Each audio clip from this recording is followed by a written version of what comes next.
The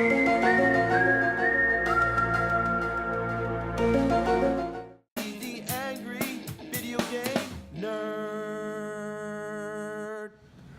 I've played some bad games in my time. I mean some really fucking bad games. But I don't think I've played anything like this before. I mean, if what I've heard about this game is true, this game had to have been made by the most sadistic motherfucker to ever set foot on this planet. I'm talking, of course, about I Wanna Be the Guy. So this apparently is a freeware computer game created by a guy who calls himself KN, who basically took a bunch of stuff from old 8 and 16-bit video games and put them together to create some kind of sardonic tribute to how difficult those games were to get through. Well, it can't be much more frustrating than Jekyll and Hyde was, could it? Yeah, and I guess I don't even need to use this, or my beloved toaster NES. This is a completely PC computer version, so we're gonna go to the keyboard for this one. So the game starts off with an intro sequence that's clearly ripped off of Mega Man 2, right down to saying it takes place in the year 2000X, which means this game now takes place in the past. I mean, what a jip! Why not say something like how it's in the not-too-distant future? That would have been a funny reference. And then we're told how the game is about a young boy who left on an epic quest to become the guy. Yeah, not save a princess or defeat the emperor of all evil, just become the guy. Yeah, that's a great fucking objective. Wait, what's the gorilla from Rampage doing on the building? And we finally see the game's full title. I Wanna Be the Guy, the movie, the game. Well, guess what? There is no actual movie. So if a movie ever does get made of this game, will it then have to be called I Wanna Be the Guy, the movie, the game, the movie? The first thing you're gonna have to do is learn the controls, which is a pain in the ass right from the start. You would think the Enter key would start the game, but no, it's the A key. And does the spacebar function as the jump or even the shoot key? No, you jump with the Shift key and fire with the Z key. Yeah, you jump with the Shift key. More like the shit key, you know what I'm saying? At least you use the directional keys to move left and right. They didn't fuck that up. There are 3 game files to choose from, and once you do, you start off in this room here. And geez, look how small your character is. You can barely tell that he seems to be wearing a cape and holding a gun. So I guess the way to go first is down this path and...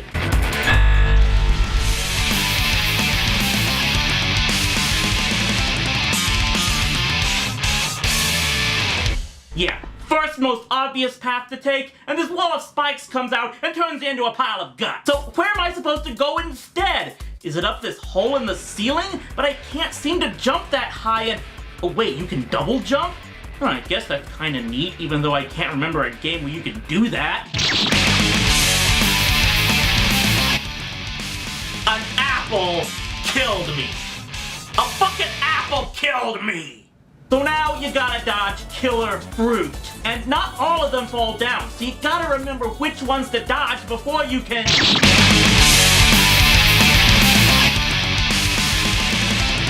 what the fuck? It fell up? What kind of ass-backwards gravity is in this world? This is majorly fucked up. I'm gonna go onto this guy's website and try to figure this thing out. Apples do not fall up. They're actually more like giant cherries. Oh yeah, this guy's a laugh riot! So for the first few screens, you do nothing but make these impossible jumps over these spikes and giant cherries, and I haven't even been able to shoot anything yet!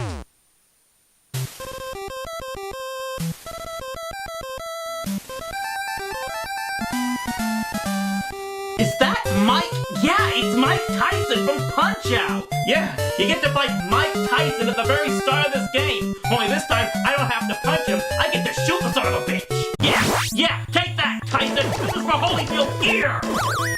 Wow, that was actually a lot easier to beat him than in the actual Punch-Out game. No, he's back up, he's back up, he's back up, and...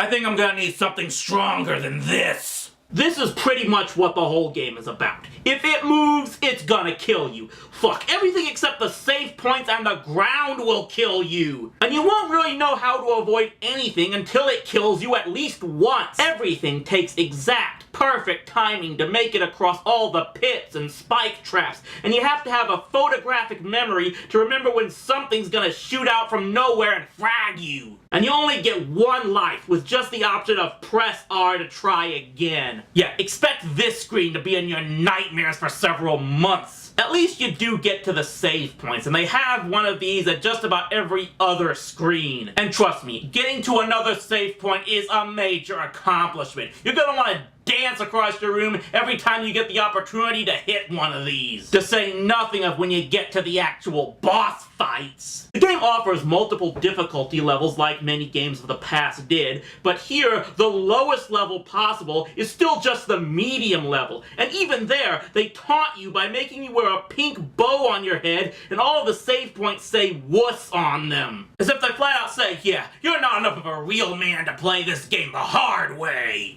Look, I'm sorry, but there was no way I could have even tried to play this whole thing to completion for this review. It would have taken me years. So yeah, I admit, I had to go online and look through Let's Plays just to see what came up later. And I'll say this Cayenne guy comes up with some pretty creative ways to butt-fuck you with every other screen. There's one scene where the moon comes crashing down to the ground and crushes everything in its path. There's a forest that looks like it's out of Ghosts and Goblins, but it includes the moving spikes from Super Mario World. If there's anything in a classic game that drove you crazy getting through, it's here cranked up into overdrive. I meant one funny part was when you get to the scene out of The Legend of Zelda. You enter what was the first cave of the game where you get the sword. But here, if you touch it, not only does it kill you, but the screen calls you a retard for running into a sword. The other bosses of the game include a giant mecha Birdo, Dracula from the 64-bit Castlevania, some weird mix-up of Zangief and Cred, Mother Brain, and the clown car from Super Mario World that has Bowser, Wart, and Dr. Wily in it. Personally, I wouldn't touch this game unless you like getting butt-fucked by so many impossible levels. Watching the Let's Plays is so much more entertaining. There's one guy called Maximus Black that's recorded his entire playthrough, and it takes up more than 55 videos. Watching him constantly get frustrated and keep coming back is kind of a cathartic form of entertainment. But you know what? In a way,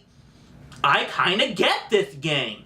I Wanna Be the Guy is a reflection of what gaming was to a lot of us. Sure, maybe the games we played weren't this difficult, but they were very difficult at times. And yet, we kept playing them because we wouldn't allow ourselves to get beat by them. In a way, video games taught us all to get back up when we were knocked down and never quit. And those are some pretty important things to learn. Yeah, how about that?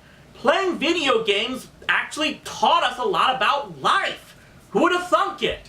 He's right, you know. We can't give up either. We have to keep trying. I know, but we don't know where else we could go to get up and try again now. We've scanned literally every dimension within our range, and none of these alternates are linked up to his biorhythms at all. Well, that might be because, you know. I know, but that still begs the question. Where could he be?